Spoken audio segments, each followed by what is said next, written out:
tonight we ain't going out, so we invited everybody. The made, they're way too strong, but ain't nobody saying sorry. The speaker's so blown, no one knows what it is, but we keep it on repeat cause we don't want it to end. We got the rest of our lives for the rest of our lives, and the rest of tonight for whatever feels right.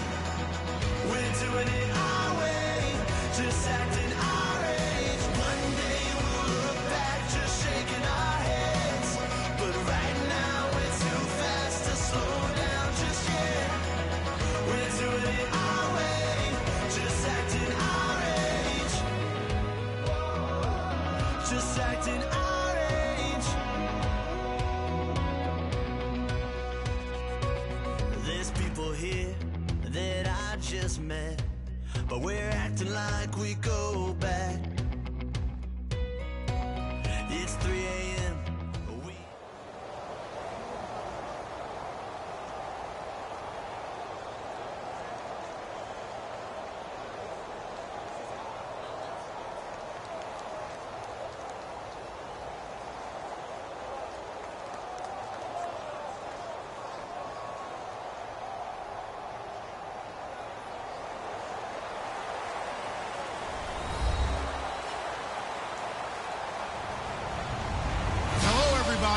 I'm Larry Ridley, and this is Madden 17 on EA Sports. We've got a good one on tap today, and there's going to be two quarterbacks ready to get it done on the gridiron. It's Wilson Seahawks going up against Wilson Seahawks. And with that, we'll send you up to the Pacific Northwest and Century Link Field in Seattle, home of the 12s. So we'll welcome in our broadcast team of Brandon Godden and Charles Davis. Thank you very much, Larry. We are here on a beautiful afternoon for football. Coming up, we've got what can only be described as a mirror image matchup between the Seattle Seahawks and themselves.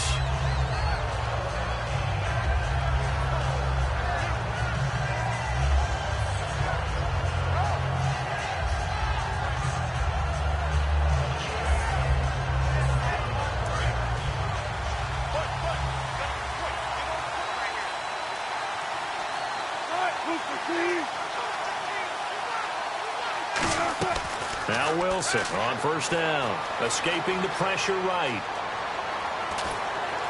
And his first pass is incomplete. He was trying to get it to Jermaine Kearse, and that'll bring up second down. And this offense often hinges on one of the best tight ends in the league, and that's Jimmy Graham. I think he made up for lost time when he got to the NFL because in college he was mainly a basketball player, a defender who couldn't score. Now he's flipped it around in the NFL. Every time he touches the ball, he's a threat to score. He rifles one that's intercepted. A great read, and it's picked off. And they take possession of the football and have it at the 36-yard line. Certainly not how they envisioned ending their opening drive here in the first quarter. Too many ones in this play. First quarter, first drive, first interception thrown. And that last one, that hurts.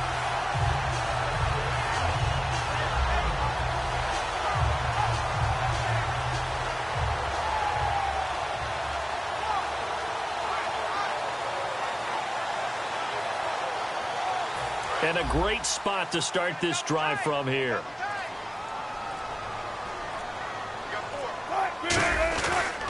Here's Thomas Rawls with his first carry. And he'll lose yardage here. Back at the 41. That's going to go as a loss of 4, and it'll be second down. And the offense there, the O-line, everybody really on offense, they were just manhandled at the point of attack. Yeah, you could pretty much call them all out, couldn't you? Almost by name, right? That was a very tough sequence for the offensive line. But how about that defensive front creating a new line of scrimmage and creating a lost yardage possibility? To throw is Wilson. And his throw here is incomplete. The tight end, Luke Wilson, was the target. And now it's third down. And a lot of the weight of this offense falls on the shoulders of the running back. That's because the offense knows if they give him any openings, any opportunities, he can turn it into a big play at any time.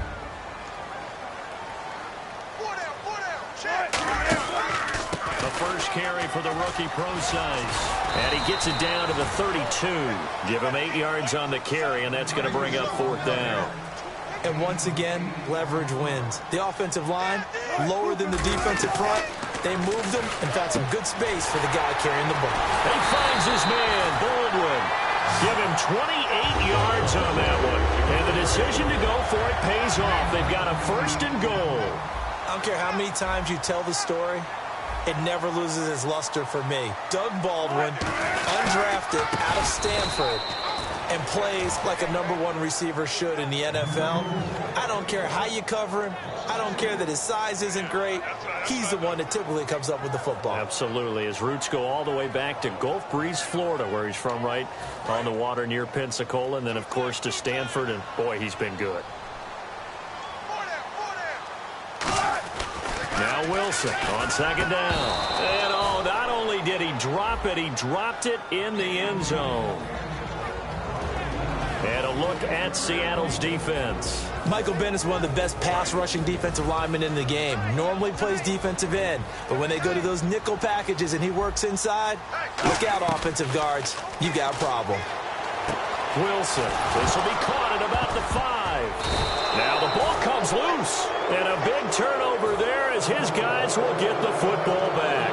And here come the Seahawks. They won the NFC West, wrapping it up in Week 15. They've won it 4 out of the last 5 years, Charles. And what New England has been able to do has dwarfed everything else. But that's a pretty good run out west, is it not? It's a fantastic run because, remember, we were talking about the NFC West being the most competitive division in football for about a 3-year stretch there between them and San Francisco. Remember, the Rams played all of them tough. Arizona got involved in the whole deal.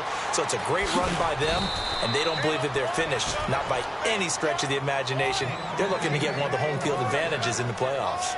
That was a nice completion on an out route, and those types of plays are the result of arm strength by the quarterback and timing by the receiver. On 1st down, Wilson. He's going to float this one deep right side. He couldn't quite hold it. Got hit. Ball pops out. Incomplete. The Seahawks, here's their defensive lineup. When Bobby Wagner's career is said and done, people are going to look back and say he was an absolute steal in the NFL draft. A Pro Bowl player for any team.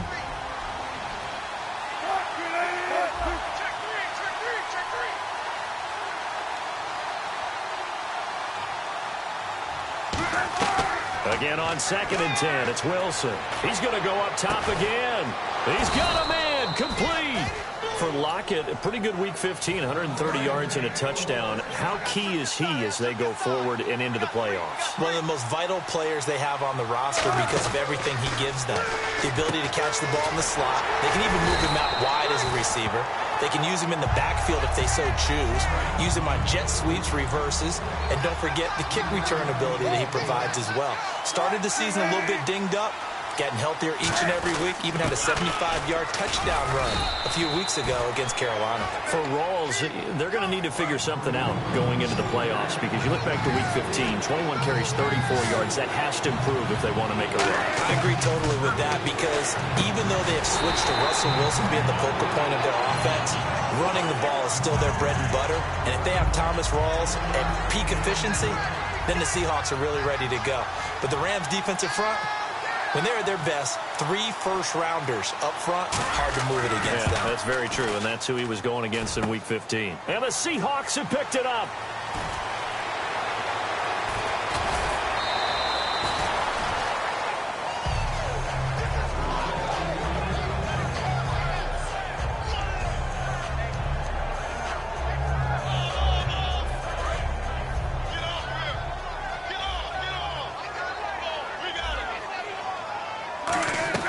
On 1st and 10, it's Wilson. And it pops free. The collision there jarred the ball loose and brings up 2nd down. It looked like they had something there, but I think that he was thinking about running with the football before he actually hauled it in, and that led to a big drop. Offense still needing 10 yards. 2nd down. They come out 5 wide. 3 of them to the right side. Wilson. And he hits Jermaine Kearse. The reception good for 7. It's 3rd down. In today's football, where receivers break tackles, make people miss, get upfield for the extra yardage. When you see a play like that where it's caught and he's dropped on the spot, that's a big-time play by the defense. That was a nicely run slant route, and what the receiver's trying to do is make the defender think he's going upfield for a deeper route, and then breaks it off, usually after about 3 to 4 steps, and cuts towards the middle of the field. And now what he's trying to do is use his body to keep the defender away from the football and get the quarterback a really nice target. And this is caught. It's Jimmy Graham. It's a pickup of 6 and good enough to move the chains. Alongside my broadcast partner, Charles Davis, Brandon Gaudin hits the Seahawks with a football to begin quarter number 2. And they're on the move here. They've got it 1st and 10.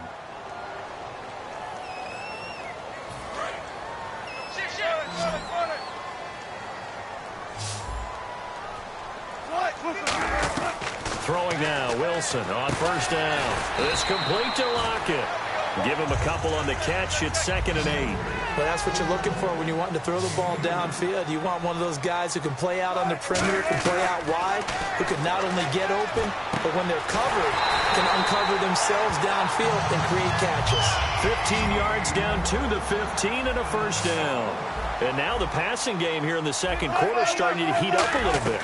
Don't you feel the rhythm starting to happen, right? You see it now. The confidence is starting to rise. I think now as a play caller, because that has happened, you lean on it a little bit more. You don't go totally away from running the football, but you do say, guess what? We can throw it. We can throw it well with a whole lot of confidence. Here's Wilson, and that's incomplete. Tyler Lockett was the target there, and it's 3rd down. I think that's a big-time play there because the slant route is really hard to cover because the timing is so quick. But able to see it, diagnose it, and get to the football, that's why he was able to bat it away. Now Wilson, and Lockett with a grab over the middle. They do get 9, but it leads to 4th down. And no move to get the offense off the field. They'll stay put on 4th and 1. Wilson. A short game that doesn't get him the end zone caught. Touchdown, Seattle. Jimmy Graham, a 5-yard touchdown. And the Seahawks are able to strike for 6. The punter, they found a gap there on the post pattern in the middle of the end zone. And ordinarily, that's a tough spot to find because there's usually coverage to take away that portion of the field. But they found a gap, and they exploited it.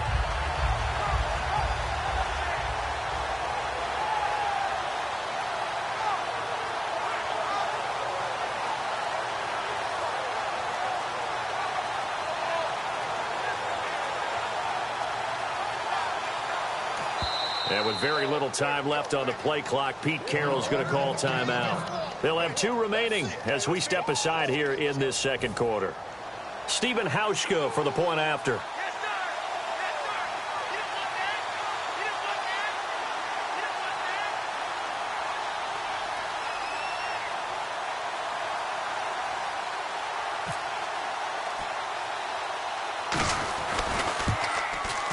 And this will give the Seahawks a 7-0 lead.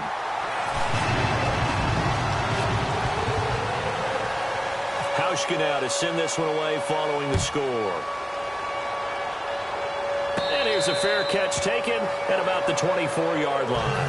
The Seahawks offense now, they get ready to come back onto the field. Last time out, they had that long 50-plus yard field goal that they missed. And I'm sure on their sideline they're thinking to themselves, okay, do we still want to try one if we're in that position again? And I would dare say that the answer would be yes. They're going to have a lot of confidence in their kicker. But just to be on the safe side, I'm sure they told their offensive guys, can we get a little bit closer this time? Closer. Yeah, well, you know, I'd rather get in the end zone first and foremost. But if all else fails, less of a field goal attempt for him. He's going to loft one deep left side here. And it drops down incomplete. Thought he might have had it. Instead, 2nd down. And when all else fails as a defender, when you're not there in the coverage, your best friend is exactly what we saw there. A big play shot taken by the offense. Unfortunately, it ended in a big drop. It's a gain of 9 yards. And that'll bring up a 3rd and 1. Okay, he's not going to get the first down, but this is still a nice job of buying some time and then running to get to the sideline and get out of bounds and avoid the big hit. And he went backwards. He'll be down at the 30. He went backwards 5 yards there on 3rd down to bring up 4th.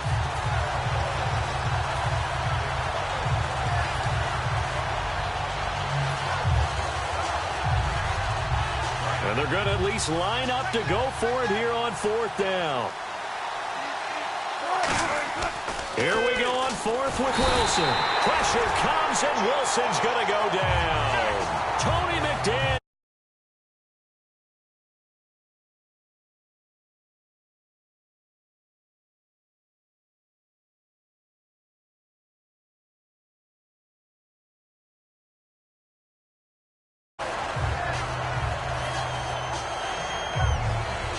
Really nice starting.